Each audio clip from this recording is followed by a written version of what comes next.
আপোনালোকে নিশ্চয় লক্ষ্য কৰিছে যে নীতি আয়োগৰ শেহতীয়া ফলাফল আহিছে আৰু সেই ফলাফল অনুসৰি যে বিজেপি চৰকাৰৰ দিনত ভাৰতৰ 5খন উন্নত ৰাজ্যৰ তালিকাত অসম অন্তৰ্ভুক্ত হোৱা নাই। ভাৰতৰ 5খন দুখীয়া ৰাজ্যৰ তালিকাত আজি অসম অন্তৰ্ভুক্ত হৈছে আৰু মুখ্যমন্ত্ৰী হিচাপে হিমন্ত বিশ্ব শৰ্মাৰ দায়িত্ব লোৱাৰ পাছতে আপোনালোকে নিশ্চয় লক্ষ্য কৰিছিলে যে তেওঁ জনসভাবিলাকত বা মিডিয়াৰ লগত যেতিয়া কথা বতৰা কয় তেতিয়া তেওঁ সঘনাই কোৱা আমি শুনিছিলো যে তেওঁৰ মূল লক্ষ্যটো হৈছে ভাৰতৰ 5খন উন্নত ৰাজ্যৰ তালিকাত অসমক অন্তৰ্ভুক্ত কৰিব। আমি ধাৰাবাহিকভাৱে দেখিছো যে তেওঁৰ যিটো কথা সেই কথাৰ বিপৰীতেহে আমি ফলাফলবিলাক লাভ কৰিছো। আমি 2021 চনৰ পৰা আজি 2025 চনলৈকে যদি নীতি আয়োগৰ যদি ৰিপৰ্টবিলাক চাওঁ তেতিয়াহ'লে দেখিব যে ধাৰাবাহিকভাৱে ভাৰতৰ 5খন উন্নত ৰাজ্যৰ তালিকাত অসমক অন্তৰ্ভুক্ত কৰা হোৱা নাই, ভাৰতৰ 5খন দুখীয়া ৰাজ্যৰ তালিকাতহে অসম অন্তৰ্ভুক্ত হৈছে। আজি আপোনালোকে নিশ্চয় লক্ষ্য কৰিছে শেহতীয়া যিটো প্ৰতিবেদন নীতি আয়োগৰ, সেই নীতি আয়োগৰ প্ৰতিবেদনতো অসমৰ যিটো আচলতে ফলাফল সেইটো অত্যন্ত শোচনীয় অৱস্থা। আজি আপোনালোকে যদি চাই শিক্ষা ক্ষেত্ৰত যদি চাই তেনেহলে দেশৰ 28খন ৰাজ্যৰ ভিতৰত 25 নম্বৰ স্থানত আজি অসমৰ শিক্ষা ব্যৱস্থাটো আছে। আজি আপোনালোকে সুস্বাস্থ্যৰ কথাটো যদি চাই সুস্বাস্থ্যৰ ক্ষেত্ৰত দেশৰ 28খন ৰাজ্যৰ ভিতৰত 26 নম্বৰত আছে।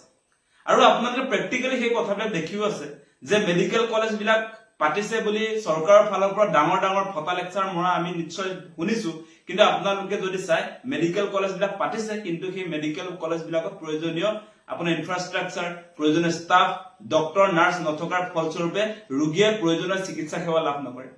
ইভেন আজি উত্তৰ পূৰ্বাঞ্চলৰ আটাইতকৈ ডাঙৰ মেডিকেল কলেজ বুলি কৈ থকা আজি GMCHত আপোনাৰ প্ৰয়োজনীয় ষ্টাফৰ অভাৱত আজি কেইদিনমানৰ আগত আপোনালোকে নিশ্চয় লক্ষ্য কৰিছে যে আপোনাৰ দেৱশিশুৰ মৃত্যু হৈছে। কেনেকুৱা এটা পৰ্যায়ত আজি GMCH চলি আছে, বাকী মেডিকেল কলেজৰ কথা বাদেই দিলো। গতিকে এনেকুৱা পৰ্যায়ত আজি মেডিকেল কলেজ বিলাক চলি আছে। যদি মেডিকেল কলেজ বিলাকৰ অৱস্থা যদি ইমান শোচনীয় হয় তেনেহলে সাধাৰণ যিবিলাক প্ৰাথমিক স্বাস্থ্য কেন্দ্ৰ আছে সেইবিলাকৰ অৱস্থাটো কি? তাতো ডাক্তৰ নাৰ্ছ পাবলৈকে নাই। গতিকে এই কথা বতৰাবিলাক আমি প্ৰেক্টিকেলি দেখি আছো। আৰু আপোনালোকে শিক্ষাৰ ক্ষেত্ৰত যদি চাই চৰকাৰী শিক্ষা অনুষ্ঠানবিলাকতো গোটেইবিলাক খতমেই কৰি পেলালে।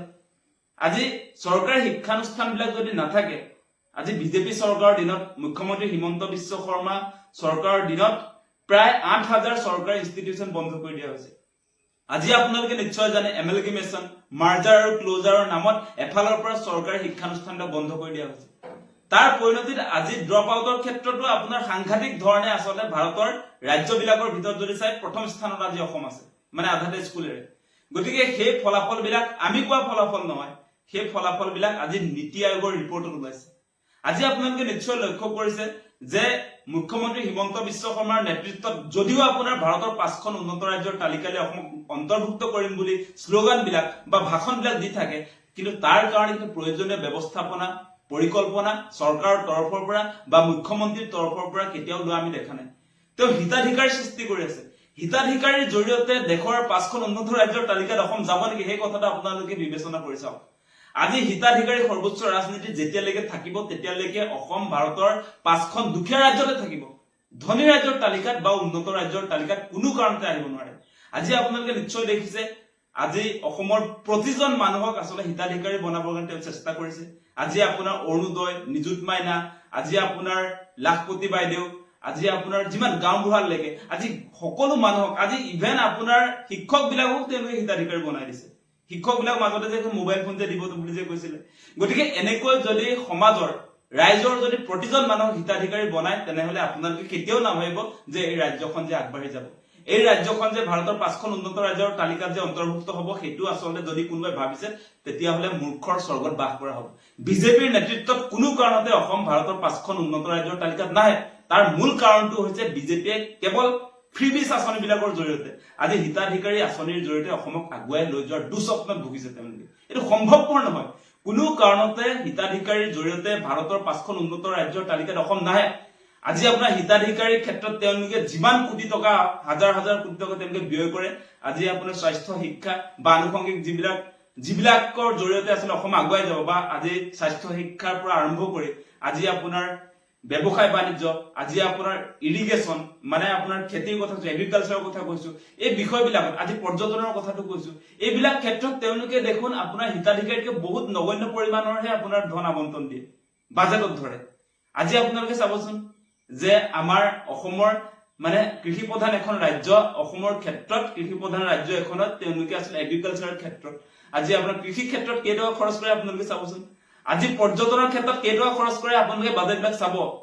গতিকে যিবিলাকৰ জৰিয়তে অসম আগুৱাই যাব, আজি পৰ্যটন উদ্যোগেই হওক, আজি আপোনাৰ কৃষি উদ্যোগটোৱে হওক, আজি আপোনাৰ ব্যৱসায় বাণিজ্যৰ কথাটোৱে হওক, আজি আপোনাৰ ইণ্ডাষ্ট্ৰীৰ কথাটোৱে হওক, আজি আপোনাৰ স্বাস্থ্য শিক্ষাৰ কথাটোৱে হওক, এইবিলাকত যেতিয়ালৈকে বাজেটটো আপোনাৰ হিতাধিকাৰীতকৈ বেছি নহব তেতিয়ালৈকে অসম আগুৱাই যাব নোৱাৰে।